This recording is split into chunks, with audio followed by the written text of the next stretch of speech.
أعوذ بالله من الشيطان الرجيم. بسم الله الرحمن الرحيم.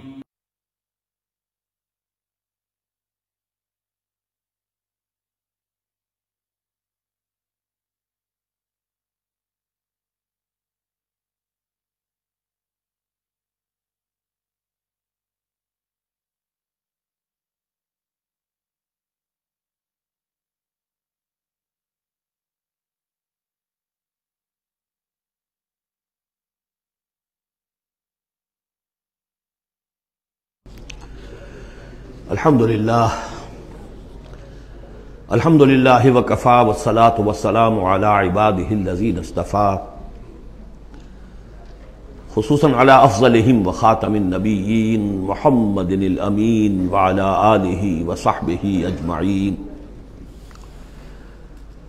اما بعد فقد قال اللہ تبارک وتعالی کما ورد فی سورۃ الصف: اعوذ باللہ من الشیطان الرجیم، بسم اللہ الرحمن الرحیم. سبح للہ ما فی السماوات وما فی الارض وہو العزیز الحکیم. یا ایہا الذین آمنوا لم تقولون ما لا تفعلون کبر مقتا عند اللہ ان تقولوا ما لا تفعلون. ان اللہ یحب الذین یقاتلون فی سبیلہ صفا کأنہم بنیان مرصوص. صدق اللہ العظیم. رب اشرح لی صدری ویسر لی امری واحلل عقدۃ من لسانی یفقہوا قولی.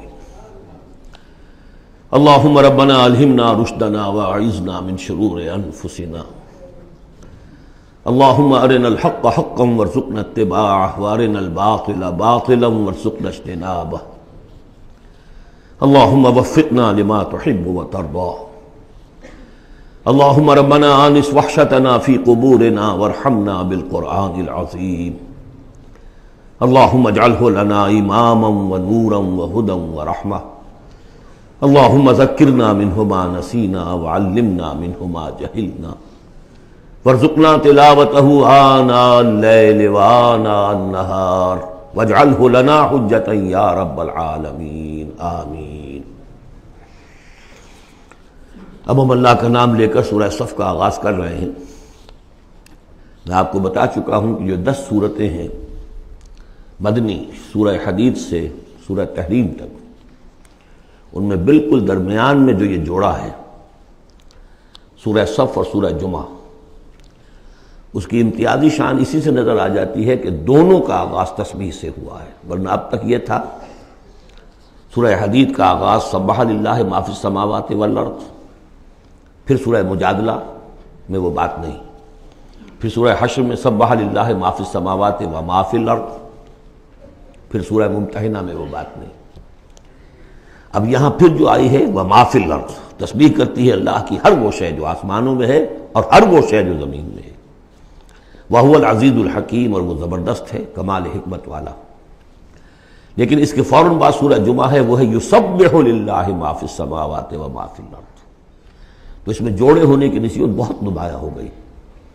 مشابہت بھی ہے، تسبیح دونوں کا آغاز ہو رہا ہے، پھر تکمیل ہو رہی ہے. میں نے بتایا تھا کہ نسبت زوجیت میں کسی مقصد کے لیے جنس جو ہیں دو، وہ کسی اعلیٰ تر مقصد کے لیے ان کے اندر ریسیپروکل نسبت رکھی جاتی ہے.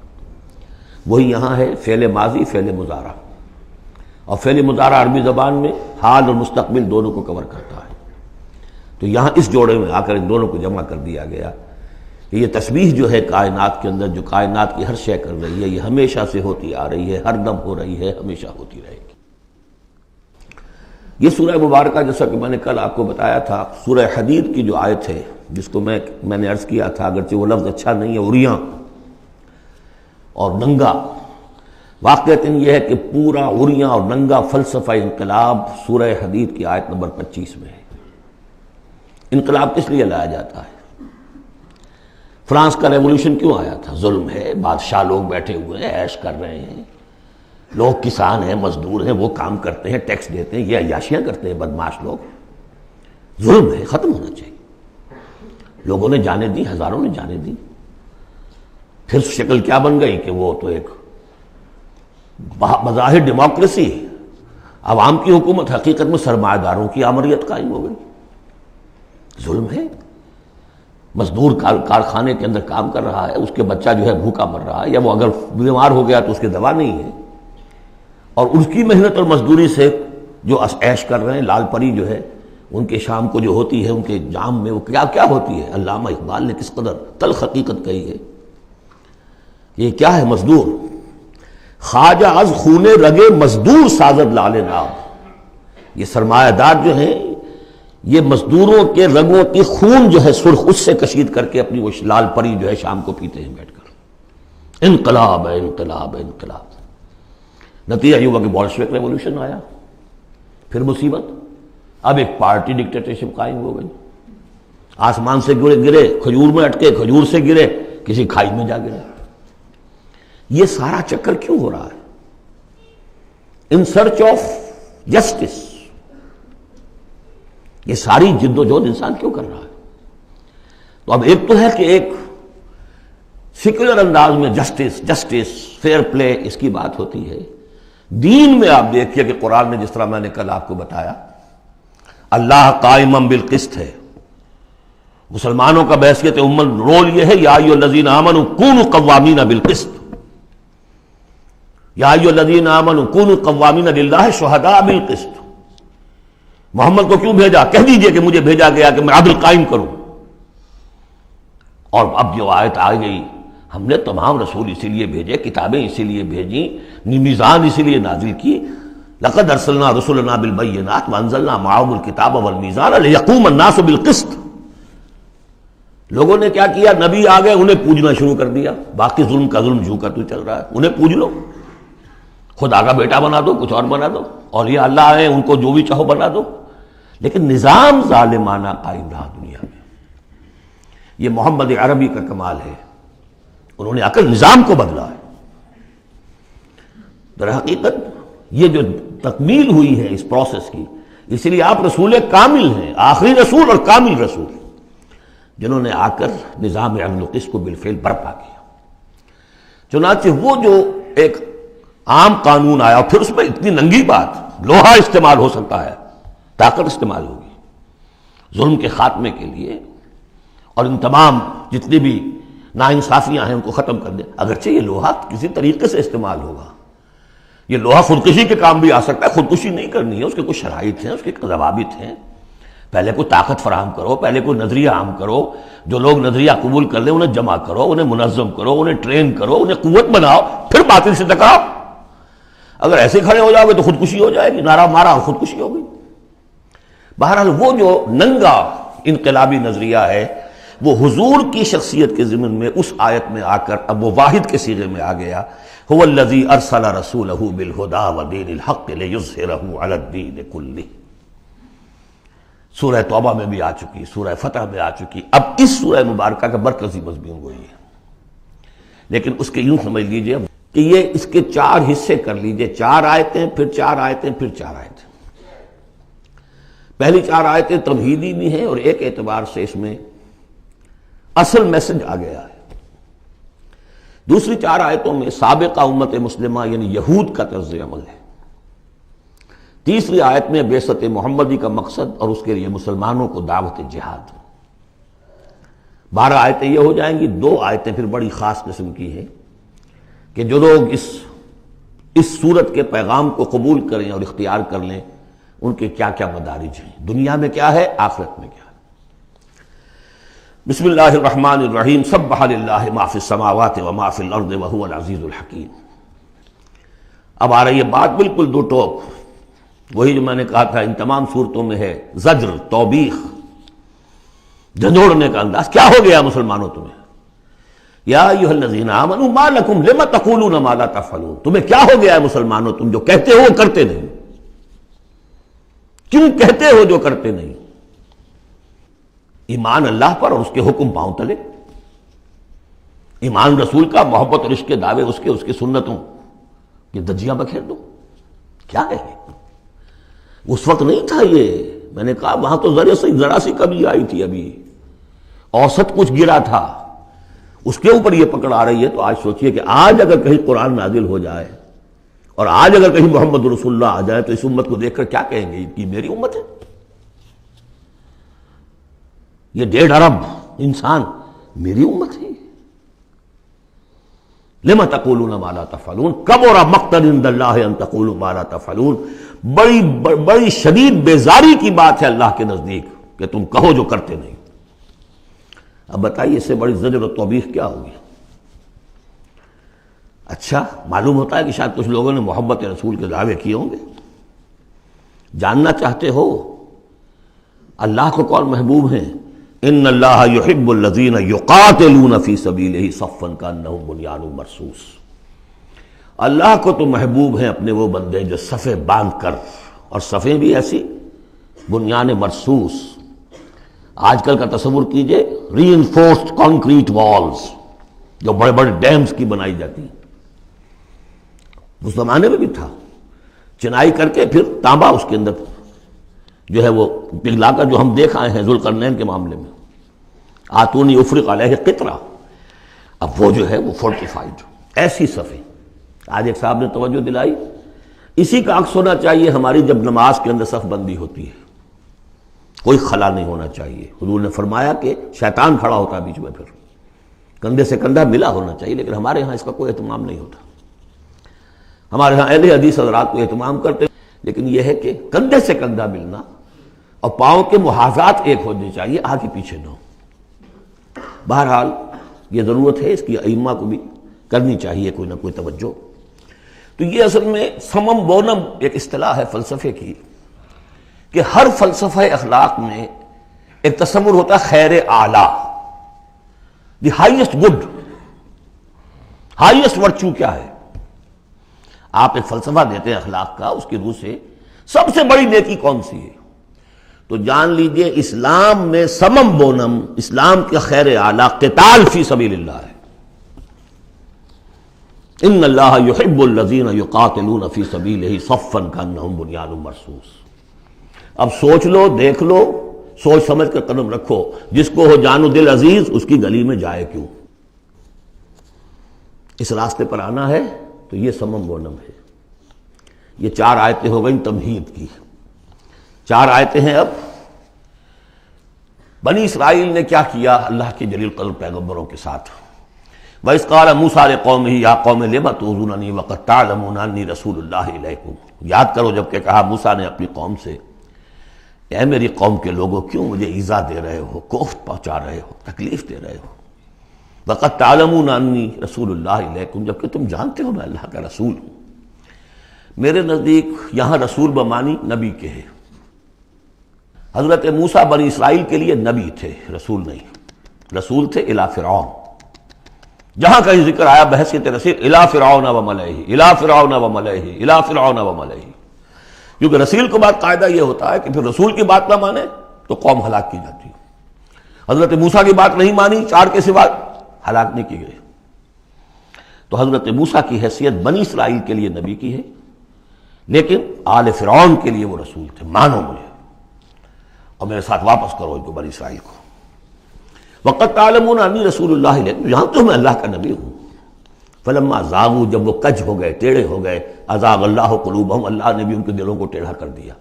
یہ بہت اہم آیت ہے جو قرآن مجید میں جتنی مرتبہ آیا اللہ نے انہیں گمراہ کر دیا، اللہ نے مہر لگا دی، تو کبھی اللہ ابتداءً مہر نہیں لگاتا، پہلے انسان ٹیڑھا خود ہوتا ہے، لیکن جب اس کے ٹیڑھ پن ایک حد تک چلا جاتا ہے، he reaches the point of no return, then Allah puts a seal on his heart، اس کے بعد نہیں آ سکتا۔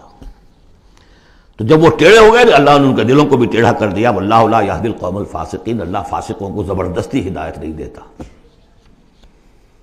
اب اس میں ہم پڑھ چکے ہیں سورہ مائدہ میں، اصل میں وہ ایذا ہے۔ اللہ کے رسول کو اصل ایذا ذاتی نہیں ہوا کرتی، ہوتی ہے وہ بھی، انسان محسوس کرتا ہے۔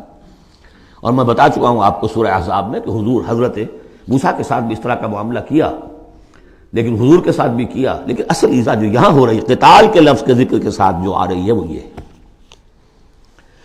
وَإِذْ قَالَ عِيسَى ابْنُ مَرْيَمَ، دوسرا دور۔ اب یہ ہے رسول، اصل میں بنی اسرائیل کے لیے رسول بن کر آئے وہ حضرت عیسیٰ، رسولاً الی بنی اسرائیل۔ سورہ آل عمران کی وہ الفاظ بہت اہم ہیں۔ وَإِذْ قَالَ عِيسَىٰ ابْنُ مَرْيَمَ يَا بَنِي إِسْرَائِيلَ إِنِّي رَسُولُ اللَّهِ إِلَيْكُمْ، اور جب یاد کرو جب کہ کہا عیسیٰ ابن مریم نے، اے بنی اسرائیل میں اللہ کا رسول ہوں تمہاری طرف، مصدقا لما بین یدی من التوراۃ، اور میں تصدیق کرتے ہوئے آیا ہوں اس کی جو میرے سامنے ہے تورات میں سے، ومبشرا برسول، اور بشارت دیتے آیا ہوں ایک رسول کی، یاتی من بعدی جو میرے بعد آئیں گے، اسمہ احمد، جن کا نام نامی احمد ہے صلی اللہ علیہ وسلم، احمد مجتبی۔ فلما جاءہم بالبینات، یہ وہی حضرت عیسیٰ کے بارے میں جب وہ آئے کھلی نشانیاں لے کر، معجزے لے کر، عظیم ترین معجزے لے کر، قالوا ھذا سحر مبین، انہوں نے کہہ دیا یہ تو سحر مبین ہے۔ ومن اظلم ممن افترا، اب یہ تیسرا دور ہے، اب محمد رسول اللہ آ گئے ہیں صلی اللہ علیہ وسلم، اور وہ ہم پڑھا ہے سورہ بنی اسرائیل میں، عسیٰ ربکم ان یرحمکم وان عدتم عدنا، اے بنی اسرائیل تم ہمارے لاڈلے تھے، اس میں کوئی شک نہیں، ہم نے تمہیں چنا تھا، اخترناہم علی علم، لیکن تم نے اپنی بد عملی کی وجہ سے اپنے آپ کو راندہ درگاہ بنا لیا، لیکن ہماری محبت اب بھی موجود ہے۔ عسیٰ ربکم ان یرحمکم، تمہارا رب اب بھی تمہیں رحم کرنے کے لیے تم پر تیار ہے، وان عدتم عدنا، لیکن تمہارا طرز عمل وہی رہا جو پہلے تھا، تو ہم بھی وہی کچھ کریں گے جو ہم نے پہلے کیا، اسی طرح پٹوائیں گے تمہیں۔ نبوکدنضر سے پٹوایا، اور گریک سے پٹوایا، اسیرین سے پٹوایا، رومن سے پٹوایا، اور اب اس صدی میں آ کر جرمن سے پٹوایا۔ 60 لاکھ 6 ملین، واللہ اعلم۔ بہرحال اب تیسرا دور آیا، ومن اظلم ممن افترى علی اللہ الکذب، اس سے بڑھ کر ظالم کون ہوگا جو اللہ پر جھوٹ تلاسے، وہو یدعی الی الاسلام، بلایا جا رہا اسلام کی طرف، اب محمد رسول اللہ انہیں دعوت دے رہے ہیں، واللہ لا یہدی القوم الظالمین، اللہ ایسے ظالموں کو زبردستی ہدایت نہیں دیتا۔ عسیٰ ربکم ان یرحمکم، لیکن اس کے بعد فرما دیا اگلی آیت میں، ان ھذا القرآن یہدی للتی ہی اقوم، یہ قرآن ہے، شاہدرہ ہے، ہماری رحمت کا شاہدرہ قرآن حکیم ہے، داخل ہونا ہے آؤ داخل ہو جاؤ۔ اب حضور کے ساتھ جو کچھ کر رہے تھے اس کا کلائمیکس یہ تیسری آیت ہے، یریدون لیطفئوا نور اللہ بافواہہم، وہ تلے ہوئے ہیں کہ اللہ کے نور کو اپنی منہ کی پھونکوں سے بجھا کر رہے ہیں۔ یہ خاص یہود کے بارے میں ہے یہ آیت، اچھی طرح سمجھ لیجئے، اور اس کا کلائمیکس اب آ رہا ہے، اب آ رہا ہے۔ The final showdown is going to come now and not very far off, very soon. Armageddon اسے کہہ لیں۔ یہود پوری طریقے سے پوری عیسائی دنیا کو اپنے تسلط میں لا چکے ہیں، اور جو کچھ ہونے والا ہے الملحمۃ العظمیٰ جسے حضور نے قرار دیا ہے، عظیم ترین جنگ، اور آرمگڈون یہ ان کی کرسچین جو ان کی ہے اصطلاحات، ان میں وہ آرمگڈون ہے۔ بہرحال وہ تو ابھی آئے گا، ابھی تک تو ہم پڑھ رہے ہیں جو اس وقت ہو رہا تھا، ان میں جرت نہیں تھی، وہ سامنے آ کر مقابلہ نہیں کرتے تھے، وہ ہم پڑھ چکے ہیں سورہ حشر میں، کبھی بھی سامنے آ کر مقابلہ نہیں کریں گے، منہ کی پھونکوں سے بجھاتے ہیں دور دور سے۔ یہ استعارہ ہے کہ سامنے آ کے مقابلہ نہیں کرتے، سازشیں کرتے ہیں، منہ سے تو آدمی بات ہی کرتا ہے نا، سازشیں کر کے اس کو ابھارو، اس کو لے آؤ، اس سے حملہ کروا دو، قریش کو لے آؤ، فلاں کو لے آؤ، ان میں دم نہیں ہے۔ اسی کو کہا ہے مولانا ظفر علی خان نے، نور خدا ہے کفر کی حرکت پہ خندزن، پھونکوں سے یہ چراغ بجھایا نہ جائے گا۔ یریدون لیطفئوا نور اللہ بافواہہم واللہ متم نورہ ولو کرہ الکافرون، اللہ اپنے نور کا اتمام فرما کر رہے گا خواہ یہ کافروں کو کتنا ہی ناگوار ہو۔ یہ جو ہے آیت آئی ہے اس سے پہلے سورہ توبہ میں، یریدون ان یطفئوا نور اللہ بافواہہم ویابی اللہ الا ان یتم نورہ ولو کرہ الکافرون، اتنا سا فرق ہے، باقی آیت جو کی تو ہے۔ اب تیسرا حصہ ہے سورت کا، اب حضور کی بعثت کس لیے ہوئی؟ هو الذی ارسل رسولہ بالہدی ودین الحق لیظہرہ علی الدین کلہ۔ یہ خاص آیت میں آپ کو بتا چکا ہوں کہ انبیاء کی بعثت، رسولوں کی بعثت کے لیے بشیر، نذیر اور مذکر، مربی، معلم، یہ سارے الفاظ، شاہد، یہ سب مشترک ہیں۔ یہ صرف محمد رسول اللہ کے لیے ہے، اور 3 دفعہ ہے۔ وہی ہے اللہ جس نے بھیجا اپنے رسول کو صلی اللہ علیہ وسلم، الہدا، کامل ہدایت نامہ جو ان پر کامل ہو گیا، اور دین حق، وہ میزان جو دی گئی تھی تمام انبیاء کو، وہ میزان اب کامل ہو کر دین حق، سچا، مکمل، عادلانہ مبنی بر عدل و قسط نظام زندگی ہے جو بن گیا. کس لیے بھیجا ہے؟ لِیُظْہِرَہُ سے غالب کریں. یہ نہیں وہ پامال رہے اور 30 لاکھ لوگ حج کرتے رہے، بس اللہ خیر صلی اللہ. رہ گئی رسم اذاں روح بلالی نہ رہی، فلسفہ رہ گیا تلقین غزالی نہ رہی. یہ 30 لاکھ آدمی اگر کفن باندھ لیں اپنے سر سے تو دنیا میں انقلاب آ جائے گا نہ آ جائے. حج کری آؤ، رمضان کا عمرہ کراؤ. ریچولز نئے ریچولز. حرام سے کمائی کرو اور عمرے کرو. هو الذی ارسل رسولہ بالہدی ودین الحق لیظہرہ علی الدین کلہ ولو کرہ المشرکون. مشرکوں کو تو یہ پسند نہیں ہوگا. مشرک چاہیں گے توحید کا نظام قائم ہو جائے، اللہ کی حکومت پوری زندگی پہ قائم ہو جائے. اب مشرک کون ہے؟ مشرک صرف بت پرست نہیں ہے. سب سے بڑا مشرک وہ ہے جو کہ ہیومن ساورنٹی کا اعلان کر رہا ہے. وہ تو خدائی کا اعلان کر رہا ہے. بت پرست نے تو یہی سمجھا ہوگا یہ کوئی دیوی ہے، دیوتا ہے، کوئی ہماری سفارش کر دے گا. اس کے علاوہ وہ تو خدا بن رہے ہو تم کہ ہم حاکم ہیں. یہ دعویٰ تو نمرودیت کا دعویٰ ہے، یہ دعویٰ تو فرعونیت کا دعویٰ ہے. حاکم ہم ہیں. الیس لی ملک مصر وہذہ الانہار تجری من تحتی. فرق یہ ہے کہ وہ ایک شخص ہوتا تھا، اب پوری قوم ہے، بس اور کچھ بھی نہیں. وہ کبھی پسند نہیں کر سکتے. تصادم ہونا ناگزیر ہے، جہاد کرنا پڑے گا، کشمکش کرنی پڑے گی. اب وہ کون کریں گے؟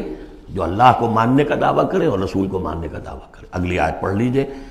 یا ایھا الذین آمنوا هل ادلکم علی تجارۃ تنجیکم من عذاب الیم. اے ایمان کے دعوے دارو، کیا میں تمہیں بتاؤں وہ تجارت جو تمہیں دردناک عذاب سے چھٹکارا دلا دے. تؤمنون باللہ ورسولہ وتجاہدون فی سبیل اللہ باموالکم وانفسکم. ایمان لاؤ اللہ پر جیسے کہ ایمان لانے کا حق ہے. سورہ نساء میں بھی پڑھ چکے ہم. یا ایھا الذین آمنوا آمنوا باللہ ورسولہ والکتاب الذی نزل علی رسولہ. سورہ حجرات میں ڈیفینیشن مومن کی یہی ہے، انما المؤمنون الذین آمنوا باللہ ورسولہ ثم لم یرتابوا وجاہدوا باموالہم وانفسہم فی سبیل اللہ. تؤمنون باللہ ورسولہ وتجاہدون فی سبیل اللہ باموالکم وانفسکم ذالکم خیر لکم ان کنتم تعلمون یغفر لکم ذنوبکم ویدخلکم جنات تجری من تحتہا الانہار. وہ تمہارے لیے تمہارے گناہ بخش دے گا، تمہیں داخل کرے گا ان باغات میں کہ جن کے نیچے نہریں بہتی ہوں گی، اور ان باغات میں مسکن دے گا. مساکن طیبہ، بہت پیارے، بہت اعلیٰ. فی جنات عدن، ریزیڈینشل گارڈنز میں. ذالک الفوز العظیم، یہی بڑی کامیابی ہے. یہ بہت اہم نکتہ ہے. بندہ مومن کی نگاہ اس کامیابی پر جمی ہونی چاہیے، دنیا کی کامیابی پہ نہیں. دنیا میں دین کی کامیابی پر بھی نہیں. آپ حیران ہو یہ کیا کہہ رہا ہے؟ نصب العین صرف آخرت. اگر آپ نے دنیا میں کامیابی کو نصب العین بنا لیا تو گڑبڑ ہو جائے گی. پھر آپ کہیں گے یہ تو صحیح طریقے سے کام نہیں ہو رہا تو ٹیڑھے سے کرو، سیدھی انگلیوں گھی نہیں نکل رہا تو ٹیڑھی کرو. بائی ہوک اور بائی کروک، جیسے کوئی ہاکی کا پلیئر چلتا ہے لے کر کیری کرتا ہے. اسی میں تحریکیں گم ہو جاتی ہیں. تحریکوں کے قبرستان بنے ہیں اسی بنیاد پر. تم دیکھو تمہارا فرض یہ طریقہ کار یہ، اس طریقے پہ کام کرتے رہو، نتیجہ نکلے نہ نکلے تمہیں اس سے کوئی بحث نہیں. ہاں طریقہ کار پر نظر ثانی کرتے رہو. وہ طریقہ محمد رسول اللہ سے ماخوذ. اور منہاج لِكُلٍّ جَعَلْنَا مِنْكُمْ شِرْعَةً وَمِنْهَاجًا، ہم نے ہر ایک کو تم میں سے شریعت بھی ایک دی ہے، منہاج بھی دیا ہے. منہاج محمدی کیا ہے بولو؟ تم امت محمد ہو صلی اللہ علیہ وسلم. تو یہ بات نوٹ کر لیجئے، بہت اہم ہے. بس تجزیہ کر لیجئے اب تک جو کچھ آیا ہے اس میں، بلکہ اب آخری 2 آیتیں بھی پڑھ لیجئے. ایک حیثیت سے یہ 12ویں آیت پر آ کے مضمون مکمل ہو گیا. ذالک الفوز العظیم، بڑی کامیابی یہی ہے. البتہ دنیا میں ایک اور بونس کی شکل میں ہے. وَأُخْرَىٰ تُحِبُّونَهَا، ایک اور شے جو تمہیں بہت پسند ہے. اللہ کی نگاہوں میں تو اس کی کوئی حیثیت نہیں، اس لیے کہ اللہ کی نگاہ میں تو اگر وہ کرنا ہی چاہے تو دین حق کو غالب کر دے آنے واحد میں. اللہ تو تمہیں دیکھ رہا ہے بس کہ تم نے کتنی کچھ جانفی شانی کی، کہ چونکہ تمہارا امتحان ہے. لیکن تمہاری نگاہوں میں بہرحال انسان ہو تو بربنائے طبع بشری انسان چاہتا ہے کہ کوئی جو کچھ ہم کریں اس کا نتیجہ بھی اگر نظر آ جائے تو کیا کہنے، وَأُخْرَىٰ تُحِبُّونَهَا، اور وہ دوسری چیز اور بھی جس کا جو تمہیں پسند ہے، وہ کیا ہے؟ نصر من اللہ وفتح قریب، اب اللہ کی طرف سے مدد آیا چاہتی ہے اور فتح تمہارے قدم چوما چاہتی ہے۔ لیکن یہ ظاہر بات ہے یہ کب اتری ہے، یہ میں آپ کو بتا چکا ہوں، اس کو سمجھیے سورہ صف کو سورہ احزاب کا ضمیمہ، وَبَشِّرِ الْمُؤْمِنِينَ، یہی الفاظ آئے ہیں، اور اے نبی اس کی بشارت دے دیجئے اہل ایمان کو۔ قول میں حضور کا آپ کو سنا چکا ہوں، آپ نے فرما دیا تھا غزوہ احزاب کے بعد، لن تغزوکم قریش بعد عامکم ھذا، اے مسلمانوں اب اس سال کے بعد قریش تم پر چڑھ کر نہیں آ سکتے، ایگزاسٹ ہو چکے ہیں، ولکنکم تغزونہم، اب تمہاری طرف سے انیشیٹو ہوگا، اور وہ انیشیٹو تھا کہ جو عمرے کے سفر کی نیت سے آپ نے کیا، صلح حدیبیہ ہو گئی، اور انا فتحنا لک فتحا مبینا کی آیت میں گئی۔ اور دوسری چیز آخرت میں یا ایک روحانی جو مقام تمہیں اس سے حاصل ہوگا، تم اللہ کے مددگار کا قرار پاؤ گے، اس سے اونچا کوئی مقام ہو سکتا ہے؟ یا ایھا الذین آمنوا کونوا انصار اللہ، اگر تم اللہ کے دین کا جھنڈا اٹھانے کے لیے اپنی جانیں لگا رہے ہو تو کس کے مددگار ہو؟ اللہ کا دین ہے، جھنڈا اس کا ہے، اور یہ فرض منصبی اصل تھا محمد کا، تو ان کی بھی مدد ہے، من انصاری اللہ آگے آ جائے گا۔ اہل ایمان اللہ کے مددگار بنو، کما قال عیسیٰ ابن مریم للحواریین، جیسے کہ کہا تھا عیسیٰ ابن مریم نے اپنے حواریین سے، من انصاری اللہ، کون ہے میرا مددگار اللہ کی راہ میں۔ دیکھیے جیسے بیعت کی نسبتیں آئی تھیں دو، بیعت حضور سے، بیع اللہ سے، لہذا تیسرا ہاتھ اللہ، وہی مسئلہ یہ ہے، نصرت اللہ کی، لیکن میری نصرت اللہ کی طرف۔ اللہ کی نصرت کیسے کرو گے؟ میری نصرت کرو اللہ کے راستے میں، محمد رسول اللہ والذین معہ۔ اب بھی طریقہ جو فطری ہے وہ یہی ہے، جس کو بھی اللہ ہمت دے دے وہ کھڑا ہو، میں نے تو یکسو ہو کے فیصلہ کر لیا، میں نے تو اب اسی کے لیے جینا، اسی کے لیے مرنا ہے، آؤ بھائی کون میرے ساتھ آتا ہے؟ میں انصاری اللہ، میں تو چل رہا ہوں، کوئی ساتھی ملے گا تب بھی چلوں گا، نہیں ملے گا تب بھی چلوں گا، اب کون میرے ساتھ آتا ہے؟ من انصاری اللہ، جو ہاتھ میں ہاتھ دے وہ اس کا ساتھی ہے۔ اذ قال عیسیٰ ابن مریم للحواریین من انصاری اللہ قال الحواریون نحن انصار اللہ، اگرچہ وہ مددگار تھے حضرت عیسیٰ کے، حقیقت میں تھے اللہ کے، بظاہر عیسیٰ کے، حقیقت اللہ کے۔ فآمنت طائفۃ من بنی اسرائیل، تو بنی اسرائیل دو گروہ میں تقسیم ہو گئے، ایک وہ جو ایمان لے آیا اور ایک وہ جو کفر پر اڑا رہا، وکفرت طائفہ فأیدنا الذین آمنوا علی عدوہم، تو ہم نے مدد کی ان کی جو ایمان لائے تھے ان کے خلاف، کہ جنہوں نے کفر کیا تھا ان کے دشمنوں کے خلاف، فاصبحوا ظاہرین، بالآخر وہی کامیاب ہوئے۔ لیکن یہ کامیابی آسانی سے ہاتھ نہیں آئی تھی، اچھی طرح سمجھ لیجیے گا، 300 برس لگے ہیں حواریین مسیح کو، اور ان کے اصل پیروکار جو تھے حضرت مسیح کے، وہ سختیاں انہوں نے جھیلی ہیں۔ تاریخ انسانی میں اگر آپ لیں گے ایک مقدار کی حیثیت سے تو اتنی زیادہ قربانیاں شاید کسی نبی کے ساتھیوں نے نہیں دی۔ ایک ہے ایک چیز جو ہے وہ سمٹ کر آ گئی ہو تھوڑے سے وقت میں، وہ ہے حضور کا معاملہ، یہ حضور کا اور آپ کے ساتھیوں کا، لیکن جتنے طویل عرصے تک اور جس قدر شدید پرسیکیوشن، عام خیال یہی، اور میں بھی اس کا قائل ہوں، کہ سورہ یاسین میں جو ذکر ہے، وہ جو 2 رسول بھیجے گئے اور پھر تیسرا بھیجا گیا، وہ اصل میں حواریین مسیح تھے، رسول کے رسول تھے، اللہ کے رسول نہیں تھے براہ راست۔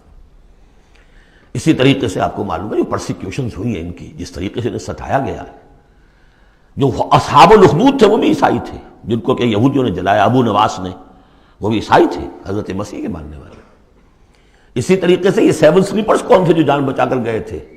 اصحاب کہف عیسائی تھے۔ رومی شہنشاہیت تھی، بت پرستوں کی شہنشاہیت تھی، اس میں جو کچھ پرسیکیوشن ہوئی ہے وہ تو 300 عیسوی میں پھر رومن امپائر نے عیسائیت قبول کی ہے، اس کے بعد سے پھر ظاہر بات ہے، چاہے عیسیٰ کو وہ صحیح طور پر مانتے ہیں، غلط طور پہ مانتے ہیں، عیسیٰ کے ماننے والے ہیں، وہ کہتے ہیں وہ حرام زادہ ہے، وہ کہتے ہیں کہ نہیں وہ اللہ کا بیٹا ہے، بس اتنا ہی فرق ہو گیا، وہ ایک انتہا کو نکل گئے، وہ دوسری انتہا کو نکل گئے، باسٹرڈ کہتے ہیں کھلم کھلا، سن آف مین، اور وہ لوگ کہہ رہے اللہ کا، لیکن مانتے تو ہے نا، یہ انکار کرتے ہیں۔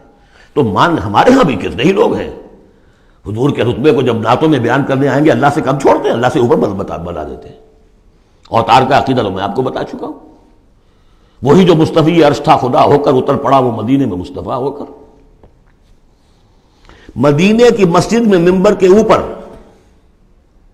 بغیر عین کے ایک عرب ہم نے دیکھا، عرب میں سے عین نکال دے کیا رہ جائے گا؟ رب۔ کون ہے کہنے والا؟ یہ مسلمان، محمد کا امتی ہے۔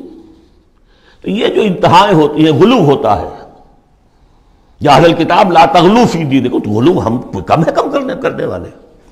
کون سا جرم ہے جو پچھلوں نے کیا ہم نے نہیں کیا، سوائے اس کے کہ اس قرآن کی تحریف ہم نہیں کر سکے، اس کے متن کی، بس۔ اور وہ اس لیے کہ اسپیشل پروٹیکشن اللہ کی تھی۔ یہ ہے سورہ صف۔ ایک سورت بھی سمجھ میں آ جائے تو زندگی کا راستہ بالکل واضح ہو جاتا ہے۔ البتہ یہ جو قتال اس میں بتایا گیا، میں نے عرض کیا تھا قتال ایسا نہیں ہے کہ اٹھاؤ ہتھیار جاؤ نعرہ مارو اور خودکشی کر لو، ٹکرا جاؤ۔ اس کا ایک پروسیس ہے، پہلے اس کے لیے مردان کار چاہیے، ایسے مردان کار جن کے دلوں میں اللہ کی محبت کے سوا دنیا کی کوئی محبت نہ رہ گئی ہو، جو ہم سورہ شورى میں پڑھ چکے ہیں۔ فما اوتیتم من شیء فمتاع الحیاۃ الدنیا وما عند اللہ خیر وابقى للذین آمنوا وعلی ربہم یتوکلون۔ طالب آخرت بن چکے ہو، واقعتاً، کہنے کی حد تک نہیں، زبانی کلامی نہیں، فی الواقع۔ پھر ان کے اندر وہ اخلاص اور خلوص، پھر ایک نظم کی پابندی، ایک لیڈر کے ساتھ عہد، جو کہو گے۔ یہ تقاضے اگر پورے نہیں ہوتے، اور محترم تعداد کے اندر، 2-4 سے تو نہیں ہوگا معاملہ۔ 4 کا ہوتا معاملہ تو حضرت موسیٰ کے ساتھ بھی تھے، 3-4 تو اور 150 تو اور بھی شاید نکل ہی آتے، کوئی ذرا اور محنت کرتے، لیکن نہیں، معتدل تعداد، ریکوزٹ نمبر۔ لہذا اس کو تیار کرنے کے لیے کیا طریقہ کار ہے؟ یوں سمجھیے کہ منہج انقلاب محمدی کے 2 حصے ہیں۔ اوپر کا حصہ ٹکراؤ، تصادم، وہ سب کو معلوم ہے، غزوہ بدر، غزوہ احد، غزوہ احزاب، فلاں فلاں، کس کو نہیں معلوم؟ لیکن اکبر الآبادی کا بڑا پیارا شعر ہے، خدا کے کام دیکھو بعد کیا ہے اور کیا پہلے ہے، نظر آتا ہے مجھ کو بدر سے غار حرا پہلے۔ یہ غار حرا کی جو تنہائیاں تھیں، جو سوچ و بچار تھا، پھر اس نے 12 برس تک مکے میں جو دعوت، تبلیغ، تربیت، تزکیہ، تعلیم، تنظیم، یہ کام کیا ہے۔ یہ ہے جس کا نتیجہ سامنے نظر آتا ہے۔ چاہے تمہارے جسم کے ٹکڑے اڑا دیں، تم نے ہاتھ نہیں اٹھانا۔ یہ ارادہ آسان کام ہے کوئی؟ بلی کو بھی آپ گھیر لیں اگر کسی کونے میں تو وہ آپ پر حملہ کر دے گی۔ ڈیسپریٹ آدمی 2-3 کو مار کر مرے گا، ایسے نہیں مر سکتا آدمی۔ آدمی بڑی شے ہے، لیکن اجازت نہیں ہے۔ یہ تیاری جو کرائی ہے محمد رسول اللہ نے، تو ایک ہے تصادم کا مرحلہ، اور ایک ہے تصادم کے لیے آدمی تیار کرنا۔ آدمی فراہم کیسے کرے، تیار کیسے کرے؟ اس کو میں نے قرار دیا ہے منہج انقلاب نبوی کی اساسی منہاج۔ ایک ہے تکمیلی منہاج، تصادم، ٹکراؤ، جنگ۔ اساسی منہاج ہے how to procure proper people, procurement of people and then their training۔ یہ ہے مسئلہ، اور اس کا مرکز و محور قرآن ہے۔ اگلی سورہ، سورہ جمعہ، اسی سے بحث کر رہی ہے۔ یوں سمجھ لیجئے کہ بعثت محمدی کا مقصد، اس کے لیے تصادم کے مراحل، یہ سورہ صف میں، لیکن اس کے لیے مردان کار کی تیاری کا عمل سورہ جمعہ میں۔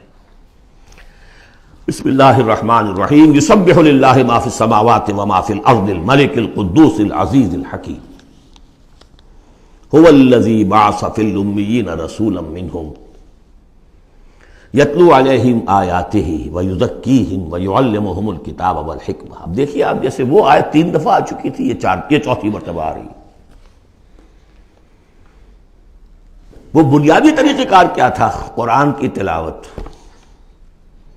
قرآن اس مقناطیس کے مانند تھا کہ جس کے اندر جس کی روح بیدار ہے اس کو کھینچ لے گا۔ یہ ہے آپ کا آلہ دعوت۔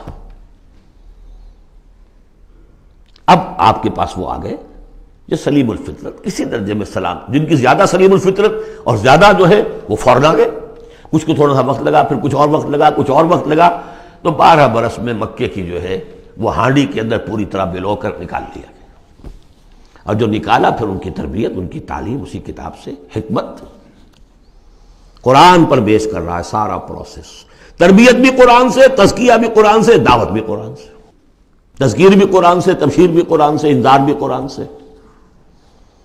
تذکیر، انذار، تبشیر، اس سے دعوت ہو گئی، اور شفاء لما فی الصدور، دل کے اندر کے جو روگ ہے ان کا علاج۔ یہ دل کا روگ ہے کیا؟ دنیا کی محبت، اللہ خیر صلی اللہ، مال کی محبت، اولاد کی محبت، سب کیا ہے؟ ہاتھی کے پاؤں میں سب کے پاؤں دنیا کی محبت۔ یہ قرآن نکال دیتا ہے۔ هو الذی بعث فی الامیین رسولا منہم، وہی ہے جس نے بھیجا، اٹھایا امیین میں سے ایک رسول، انہی میں سے، یتلو علیہم آیاتہ، ان کو پڑھ کر سناتا ہے اللہ کی آیات، یہ وہ مقناطیس، وَيُزَكِّيهِمْ وَيُعَلِّمُهُمُ الْكِتَابَ، وہ تزکیہ کر رہا ہے۔ تلاوت آیات کے ذریعے سے غلط نظریات ختم ہوئے، غلط نظریات ختم ہوئے، ان غلط نظریات پر جن ہمارے اعمال کی بنیاد تھی، ہر عمل کے پیچھے کوئی نظریہ ہے، کوئی ویلیو ہے جو آپ کے ذہن میں ہے، جس کے تحت آپ کوئی بھاگ دوڑ کر رہے ہیں، کوئی عمل کر رہے ہیں، وہ ویلیو غلط ہے تو عمل غلط ہوگا، ویلیو صحیح عمل صحیح ہوگا۔ قرآن نے ویلیو آپ کی صحیح کر دی، تو گویا کہ اب یہ برے اعمال، بری عادات، یہ جیسے پت جھڑ میں پتے جھڑ جاتے ہیں، خود ہی جھڑ جائیں گے، کیسے رہیں گے؟ اندر سے غذا ہی نہیں مل رہی، اندر تو جڑ ختم ہو گئی ان کی۔ یہ ہے تزکیہ۔ اور پھر تعلیم کتاب و حکمت، اب انہیں سکھاؤ، احکام دو، اور بڑی گہری بصیرت والی باتیں بھی سکھاؤ، وہ سب کے لیے نہیں ہے۔ اس کو وہ کہتے ہیں، جیسے کہ ہمارے ہاں عربی مدارس میں بھی اب ہے شعبہ تخصص، فارغ التحصیل تو تم ہو گئے، اب تخصص کرو۔ یہ اصل میں تعلیم حکمت جو ہے، یہ محمد رسول اللہ کی تعلیم کا اور تربیت کا شعبہ تخصص ہے، یہ سب کے بس کا روگ نہیں۔ وَمَن يُؤْتَ الْحِكْمَةَ فَقَدْ أُوتِيَ خَيْرًا كَثِيرًا يُؤْتِي الْحِكْمَةَ مَن يَشَاءُ وَمَن يُؤْتَ الْحِكْمَةَ فَقَدْ أُوتِيَ خَيْرًا كَثِيرًا۔ یہ اللہ تعالیٰ کسی کسی کو صلاحیت دیتا ہے۔ وَإِن كَانُوا مِن قَبْلُ لَفِي ضَلَالٍ مُبِينٍ، اور یقیناً اس سے پہلے تو وہ کھلی گمراہی میں تھے۔ وَآخَرِينَ مِنْهُمْ، اور محمد کو بھیجا ہے اللہ نے صرف امیین کے لیے نہیں، اوروں کے لیے بھی جو ہے تو انہی میں سے پوٹینشلی، لَمَّا يَلْحَقُوا بِهِمْ، ابھی ان میں شامل نہیں ہوئے۔ حضور سے ان کے بارے میں پوچھا گیا، حضور نے مجلس میں بیٹھے ہوئے تھے، سلمان فارسی ان کے کندھے پر ہاتھ رکھا، فرمایا حکمت اگر سریا پر بھی ہوگی تو اس کی قوم کا کوئی شخص اسے لے آئے گا۔ اور کم سے کم یہ کہ تمام جو حنفی مسلمان علماء وہ سمجھتے ہیں کہ اس حضور کی حدیث کا مصداق امام ابو حنیفہ ہے رحمۃ اللہ علیہ۔ بہرحال اس میں کوئی شک نہیں کہ ایرانی قوم جو ہے بحیثیت مجموعی بہت ذہین، فتین، فلاسفر ایک سے ایک بڑھ کر، متکلم سارے کے سارے ایرانی ہیں۔ یہ ساری چیزیں ان کے ہاں فلسفہ، منطق، دو چیزیں کی گھٹی میں، 3 مراکز رہے ہیں دنیا میں فلسفہ اور منطق کے، ہندوستان، ایران، یونان، 3 ہیں۔ نمبر 2 پہ جرمنی آ جائے گا، اس لیے کہ وہ بھی ایرینز ہیں، یہ ایرینز ہیں، یہ حام کی نسل ہے میری تحقیق کے مطابق۔ اللہ تعالیٰ نے سام کی نسل کو چن لیا نبوت کے لیے، حام کی نسل کو چن لیا حکمت کے لیے۔ وآخرین منہم لما یلحقوا بہم، میرے نزدیک اس آیت کی صحیح تعبیر کیا ہے کہ ایک نیوکلیس، جیسے کہ اسٹرکچر آف ایٹم ہے، ایک نیوکلیس ہے، اس میں پروٹونز ہوتے ہیں، اور بھی بڑی بلائیں ہوتی ہیں، اب تو ایک سے ایک نکلی آ رہی ہیں۔ جب ہم نے فزکس پڑھی تھی تب یہ تھا کہ ایک نیوکلیس ہے، اس میں پروٹونز ہیں، پازیٹیو چارج ہے، اور پھر یہ ادھر جو ہے وہ اب جو الیکٹرانز چل رہے ہیں دائرے میں، بڑا ایٹم جو ہے وہ بہت سے دائروں میں۔ تو نیوکلیس اس امت کا امیین، بنو اسماعیل اور ان کے تابع اہل عرب مشرکین، یہ نیوکلیس۔ پھر سب سے پہلے ایرانی آ گئے، پہلا جو ہے الیکٹران ایرانیوں کا ہے۔ پھر رومی آ گئے، کچھ آ گئے، ادھر سے کچھ قبطی آ گئے، ایجپشنز، ادھر سے آگے آپ بڑھے تو ہندی آ گئے، سندھی آ گئے، پہلے سندھی آئے پھر ہندی آئے، یہ سب ہیں اب مختلف دائرے، یہ بڑھتا جا رہا ہے۔ لیکن نیوکلیس امیین اور باقی سب آخرین۔ امیین میں سے چونکہ خود حضور تھے لہذا ان پر اتمام حجت آخری درجے میں ہو گئی، لہذا ان کے لیے کوئی رعایت نہیں تھی، اگر ایمان نہیں لائیں گے تو قتل کر دیے جائیں۔ یہ سورہ توبہ میں ہم پڑھ چکے۔ آخرین کے لیے رعایت یہ ہے کہ چاہے تو اسلام لائیں چاہے تو نہ لائیں، یہودی رہیں، عیسائی رہیں، کوئی رہیں، مجوسی رہیں، ہندو رہیں، سکھ رہیں، پارسی رہیں، جو چاہے رہیں، لیکن نظام اسلام کا ہوگا، غلبہ اللہ کا ہوگا، دین ہم قائم کریں گے، تم رہو اپنے طور پر جو ہندو رہو، جو چاہو رہو۔ وآخرین منہم لما یلحقوا بہم وہو العزیز الحکیم، اور وہ عزیز ہے اور حکیم ہے۔ ذالک فضل اللہ یؤتیہ من یشاء، یہ اللہ کا فضل ہے، وہ دیتا ہے جسے چاہتا ہے، اللہ کا فضل ہے۔ اس فضل کے بڑے درجے ہیں۔ سورہ بنی اسرائیل میں آیت پڑھی، ان فضلہ کان علیک کبیرا، حضور سے خطاب ہے، سب سے بڑا فضل، سب سے بڑا فضل، سب سے بڑا فضل اس پوری کائنات میں محمد رسول اللہ پر ہوا۔ اگرچہ ان کا فضل کس طور سے ہوا ہے وہ آپ دیکھ لیجئے، ماریں پڑی ہیں، پتھراؤ ہوا ہے، خون کے دھارے چھوٹے ہیں۔ اللہ کا فضل جو ہے دنیا میں وہ ناز و نام نہیں ہے، عیش نہیں ہے، آرام نہیں ہے۔ جس میں سب سے بڑا فضل تھا اسے یتیم پیدا کیا، پوستھیومس، پیدا بھی ہوا باپ کے فوت ہونے کے بعد، بالکل مفلس قلاش۔ وہ تو دائی حلیمہ کو کوئی اور بچہ ملا نہیں تھا تو قرۂ فال بنا میں من دیوانہ زدن ہو گیا معاملہ، ورنہ لوگ جاتے تھے، اچھے کھاتے پیتے گھرانوں کے بچے لیتے تھے، یتیم کو کون لے جائے گا؟ لیکن وہ یتیم پھر کیا بنا؟ در یتیم۔ وَوَجَدَكَ ضَالًّا فَهَدَىٰ وَوَجَدَكَ عَائِلًا فَأَغْنَىٰ أَلَمْ يَجِدْكَ يَتِيمًا فَآوَىٰ۔ پھر جو کچھ ہوا ہے سخت، آپ کا جو نوجوانی کا دور ہے، سخت مشقت، مزدوری۔ آپ کہتے ہیں میں قریش کی بھیڑیں بکریاں چند ٹکوں کی مزدوری پر چلایا کرتا تھا، قرارید، درہم و دینار نہیں، قرارید، ٹکے پیسے۔ بہرحال یہ دنیا کا معاملہ اور ہے۔ فرمایا وآخرین منہم لما یلحقوا بہم وہو العزیز الحکیم، ذالک فضل اللہ، یہ میں بیان کر رہا تھا، فضل کبیر بلکہ فضل اکبر تو ہوا حضور پر۔ پھر جو بھی محمد کے دامن سے وابستہ ہو گیا، بہت بڑا فضل ہے۔ چاہے اللہ نے ہمیں پیدائشی طور پر یہ فضل دے دیا ہے، ہم اس فضیلت کا قدر نہ کریں اور وہ پھر راندہ درگاہ حق ہو جائے وہ دوسری بات ہے، اللہ نے تو دیا۔ بل اللہ یمن علیکم ان ہداکم للایمان، تمہیں اس راستے پر ڈال دیا ہے اللہ کے بندو، تمہیں پیدا کیا وہاں جہاں تم نے پیدا ہوتے کال میں اذان سنی ہے اور دوسرے کال میں اقامت سنی ہے، اس سے بڑا فضل کیا ہوگا؟ لیکن تم نے اس کی ناقدری کی تو یہ دوسرا بات ہے۔ ذالک فضل اللہ یؤتی من یشاء واللہ ذو الفضل العظیم، اللہ بڑے فضل والا ہے۔ لیکن یہ کہ اب یہ جو پروسیس تھا، جو محمد رسول اللہ کا اعلی انقلاب تھا، قرآن، اب محمد تو جا رہے ہیں صلی اللہ علیہ وسلم، یہ پروسیس آگے کون جاری رکھے گا؟ نبی تو کوئی اور آنا نہیں۔ لہذا حضور نے کہا خطبہ حجۃ الوداع میں، قد ترکت فیکم ما ان تمسکتم بہ او اعتصمتم بہ لن تضلوا ابدا کتاب اللہ، میں چھوڑ کر جا رہا ہوں، یہ محمد کے قائم مقام ہے یہ قرآن، یہ عصائے موسیٰ سے 100 گنا بڑا معجزہ ہے۔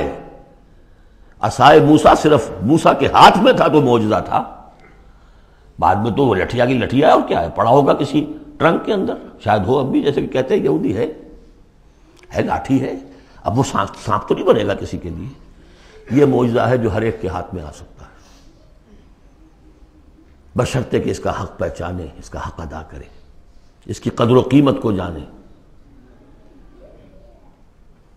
افبہذا الحدیث انتم مدہنون وتجعلون رزقکم انکم تکذبون، اس کے ساتھ تمہارا یہ معاملہ ہے، یہ مداہنت ہے۔ دنیا بھر کی زبانیں سیکھ لو، دنیا بھر کے علوم سیکھ لو، اتنی عربی نہیں کہ قرآن مجید کو براہ راست سمجھ سکو، اور اگر یہ قرآن تمہیں پوزیس کر لے گا تو خدا کی قسم کھا کر کہتا ہوں کہ کسی اور کام میں دل نہیں لگے گا آپ کا۔ یہ کیا کام ہے؟ گھس گھس گھس گھس گھس کر کے تنخواہ ہو گئی 30,000 40,000 50,000 تنخواہ لے کے آ گئے. بس یہی ہے. Were you created for that? ابراہیم بن ادہم کا آپ نے سنا ہوگا نام. بادشاہ تھے کسی علاقے کے, شکار پر گئے ہوئے تھے, تو وہاں کہیں آواز انہیں سنائی دی, کسی فرشتے کی تھی یا یہ کہ خود ان کے اپنے دل کی آواز تھی. یا ابراہیم لہذا خلقت ام لہذا امرت.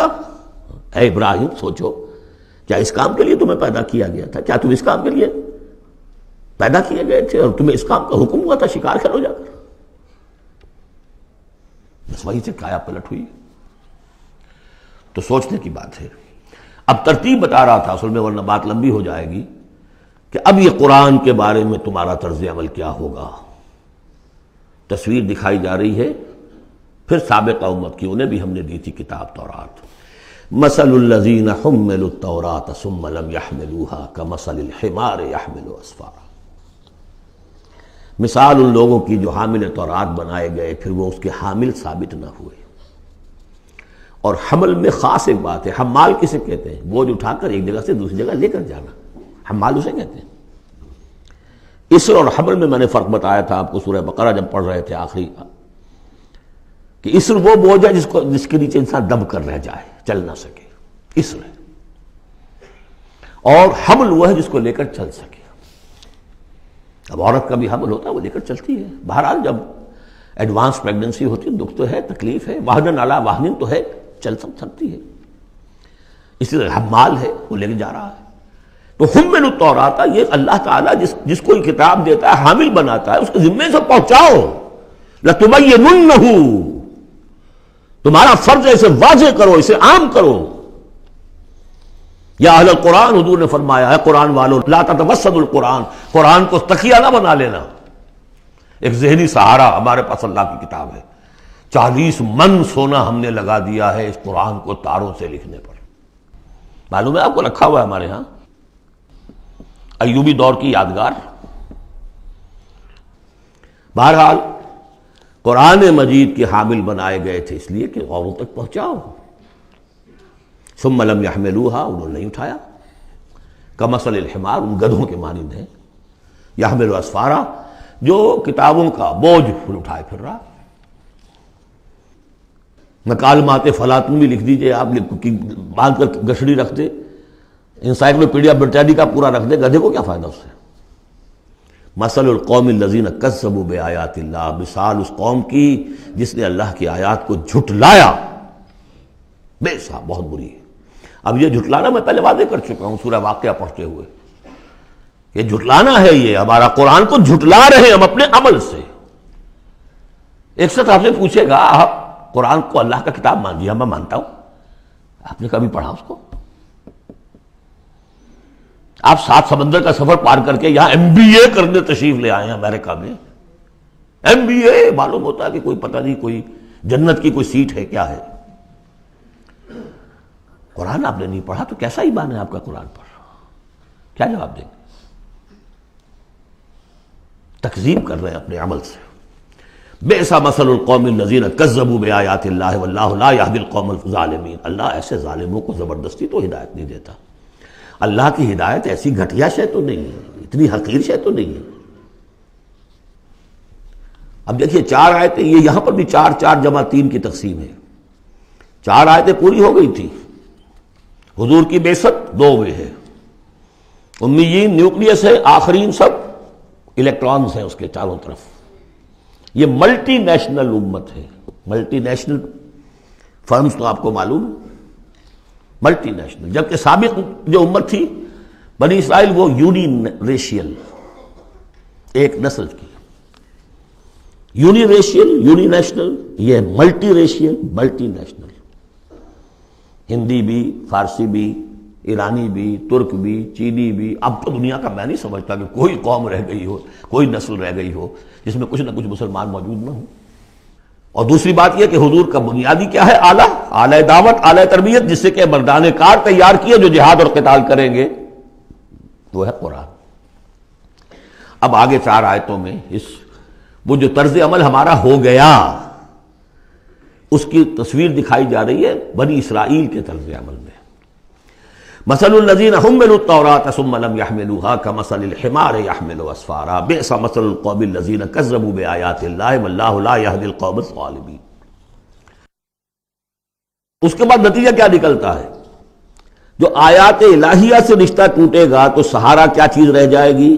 ہم تو اللہ کے چہیتے ہیں، لاڈلے ہیں، ہمیں تو جہنم میں کوئی جھونک ہی نہیں سکتا، جھونکے گا بھی تو دوسروں کی آنکھ میں دھول جھونکنے کے لیے چند دن کے لیے، ہمیں بھی ڈال کے فوراً نکال لیں گے۔ اللہ کو بھی چوری کرنی ہے، خیانت کرنی ہے، ہمارے لیے کرنی ہے۔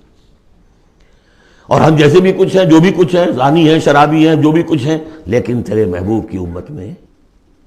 جب تیرے محبوب کی امت میں ہے، سیلویشن از گارنٹیڈ، شفاعت تو ملنی ہی ملنی ہے۔ بہت زیادہ کرنا ہے تو کسی بزرگ کی مزار پہ دیگے بھی چڑھا ہے، بس اور کیا رہ گیا۔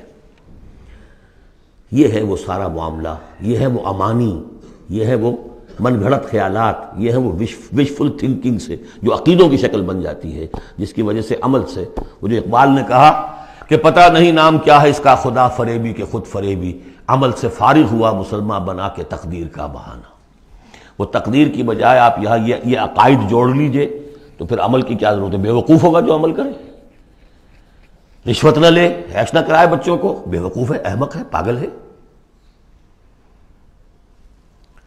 قل یا ایھا الذین ھادوا ان زعمتم انکم اولیاء للہ من دون الناس، کہہ دیجئے اے نبی، اے وہ لوگو جو یہودی ہو گئے ہو، اگر تمہارا واقعی یہ گمان ہے کہ تم اللہ کے دوست اور اللہ تمہارا دوست ہے۔ ان زعمتم، زوم کا لفظ اردو میں بھی بولتے ہیں خیال خام کے لیے، بڑا زوم ہو گیا اسے۔ ان زعمتم، اگر تمہیں یہ خیال خام لاحق ہو گیا ہے، انکم اولیاء للہ من دون الناس فتمنوا الموت ان کنتم صادقین، یہ سورہ بقرہ میں آ چکا مضمون۔ اگر ایسے واقعی خیال ہے تو تمہیں موت کی تمنا کرنی چاہیے۔ دوست سے ملنے کی آرزو ہوتی ہے یا ہجر کی؟ وصال چاہیے یا ہجر چاہیے؟ وَلَا يَتَمَنَّوْنَهُ أَبَدًا بِمَا قَدَّمَتْ أَيْدِيهِمْ، یہ ہرگز تمنا نہیں کر سکتے موت کی۔ کیوں؟ بسبب اس کے جو ان کے ہاتھ آگے بھیج چکے ہیں، انہیں معلوم ہے ہم نے کیا کرتوت آگے بھیجے ہیں۔ بل الانسان علی نفسہ بصیرہ، انسان کو خود معلوم ہے کہ میں کیا کچھ بھیج چکا ہوں، کیا کیا کمائیاں کی ہیں، کیا کیا حرام خوریاں کی ہیں، وہ سارے کے سارے جو ہیں وہ تو آگے بھیجے ہوئے ہیں۔ واللہ علیم بالظالمین، اللہ ان ظالموں سے خوب واقف ہے۔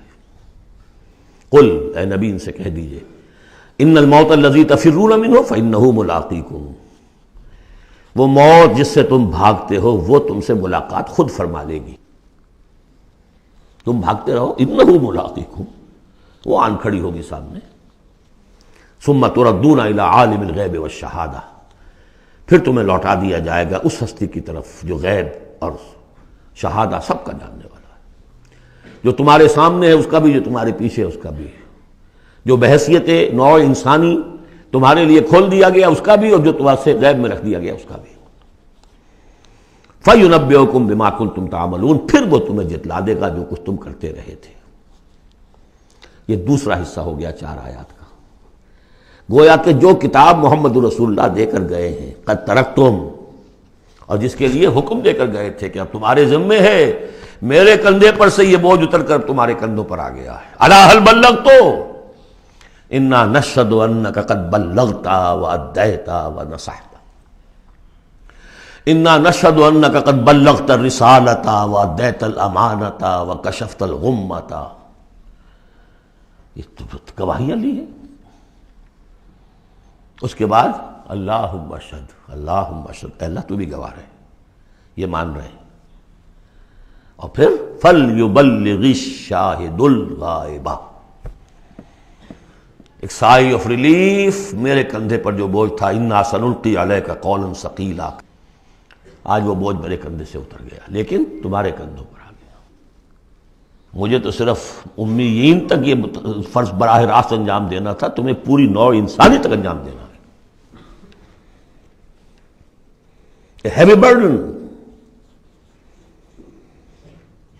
اس کے لیے یہ ہے دوسرا حصہ 4 آیات کا۔ اب تیسرے حصے میں اس قرآن کی تعلیم عام، تعلیم بالغان کا جو ایک نظام قائم کیا گیا اس کا ذکر ہے۔ جمعہ کیا ہے اصل میں؟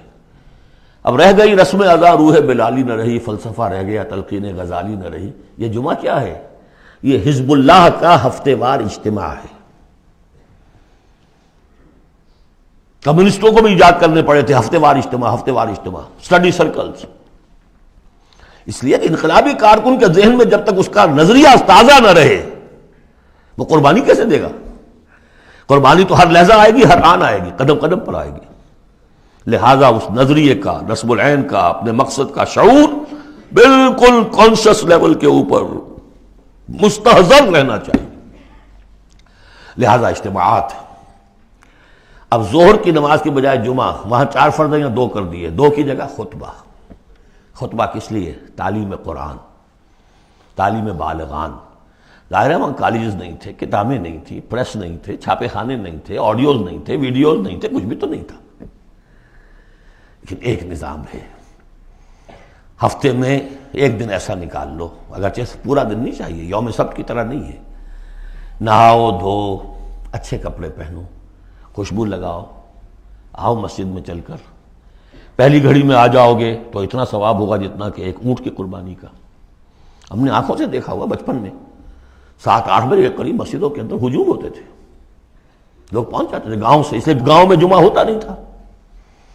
اب تو ایک خاص مسلک ہمارے ہاں جو آیا، انہوں 4 آدمیوں پہ بھی جمعہ کھڑا کر دیا. تو اب خام خواہ کاہے کو جائے گا کوئی آدمی شہر کے اندر؟ پہلے تو یہ تھا کہ جو مصر جامع نہ ہو، جو ایک شہر نہ ہو جس کے اندر کہ کوئی حکومت کا ایک بڑا افسر نہ رہتا ہو، اس کے بغیر جمعہ نہیں ہوتا. پر ان مسئلوں کو چھوڑ دیجئے، آئیے جمع ہوئیے. کوئی نائب رسول ممبر رسول پر کھڑے ہو کر وہی عمل کرے، یتلو علیہم آیاتہ ویزکیہم ویعلمہم الکتاب والحکمہ، تاکہ یہ پروسیس اب ابدی ہو جائے امت کے اندر. اس لیے جمعے کی یہ اہمیت ہے کہ فرمایا گیا کہ 3 جمعے بھی چھوڑ دو گے بغیر عذر کے لَيَخْتِمَنَّ اللَّهُ عَلَىٰ قَلْبِهِ، اس شخص، ایسے شخص کے دل کے اوپر اللہ تعالیٰ مہر کر دیتا ہے. لیکن بات یہی ہے کہ وہ ساری حکمت ختم، وہ مقصد ختم. نہ وہ مقصد ہے، رہ گئی رسم اذاں روح بلالی نہ رہی، اور فلسفہ رہ گیا تلقین غزالی نہ رہی. جمعہ ہے پھر بھی کھنڈر بتا رہے ہیں عمارت عظیم تھی. اب بھی جو اہتمام ہوتا ہے جمعے کے لیے کھنڈر ہی صحیح، لیکن بتا رہے ہیں کہ یہ کتنی بڑی عظیم عمارت تھی. یا ایھا الذین آمنوا اذا نودی للصلاۃ من یوم الجمعۃ فاسعوا الی ذکر اللہ وذروا البیع. اے ایمان والو، جب تمہیں پکارا جائے نماز کے لیے جمعے کے دن، یعنی جمعے کی نماز کے لیے، تو لپکو اور دوڑو ہر طرح کے کاروبار کو چھوڑ کر اللہ کے ذکر کی طرف، اور چھوڑ دو کاروبار. اور یہاں ذکر سے مراد نماز تو ذکر ہے ہی، اصل میں خطبہ ہے. ذالکم خیر لکم ان کنتم تعلمون، یہی تمہارے لیے بہتر ہے اگر تم علم رکھتے ہو. فاذا قضیت الصلاۃ فانتشروا فی الارض وابتغوا من فضل اللہ. یہودیوں کا جو یوم سبت والی وہ سختی نہیں ہے، صبح کا زیادہ وقت تو مطلوب ہے کہ لگے اس کام میں، لیکن جمعے کے بعد پھر آپ جائیں اپنے کام میں لگے. جب نماز ادا ہو چکے اب تم زمین میں منتشر ہو سکتے ہو، جاؤ اللہ کا فضل تلاش کرو. وابتغوا من فضل اللہ واذکروا اللہ کثیرا لعلکم تفلحون، اور اللہ کو یاد کرو کثرت سے تاکہ تم فلاح پاؤ. وَإِذَا رَأَوْا تِجَارَةً، اب یہ یہ بھی کمزوری آ گئی جو مسلمانوں کے اندر ایک پیدا ہوئی تھی، اس کا طرف اشارہ کر دیا گیا اس صورت میں بھی. جب انہوں نے دیکھا کوئی تجارت کا معاملہ یا کوئی اور کھیل کود، انفضوا الیہا، تو خاص منافقین جو تھے وہ دوڑ کے چلے جاتے تھے. وَتَرَكُوكَ قائما، اور آپ کو چھوڑ جاتے تھے کھڑے ہوئے.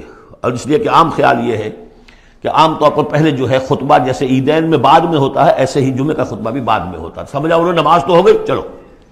فرمایا نہیں، قل ما عند اللہ خیر من اللہو والتجارہ، ان سے کہہ دیجئے جو اللہ کے پاس ہے وہ کہیں بہتر ہے اس کھیل کود سے بھی، تجارت سے بھی. واللہ خیر الرازقین، اور اللہ بہترین رزق عطا کرنے والا ہے. بارک اللہ لی ولکم فی القرآن العظیم ونفعنی وإیاکم بالآیات والذکر الحکیم.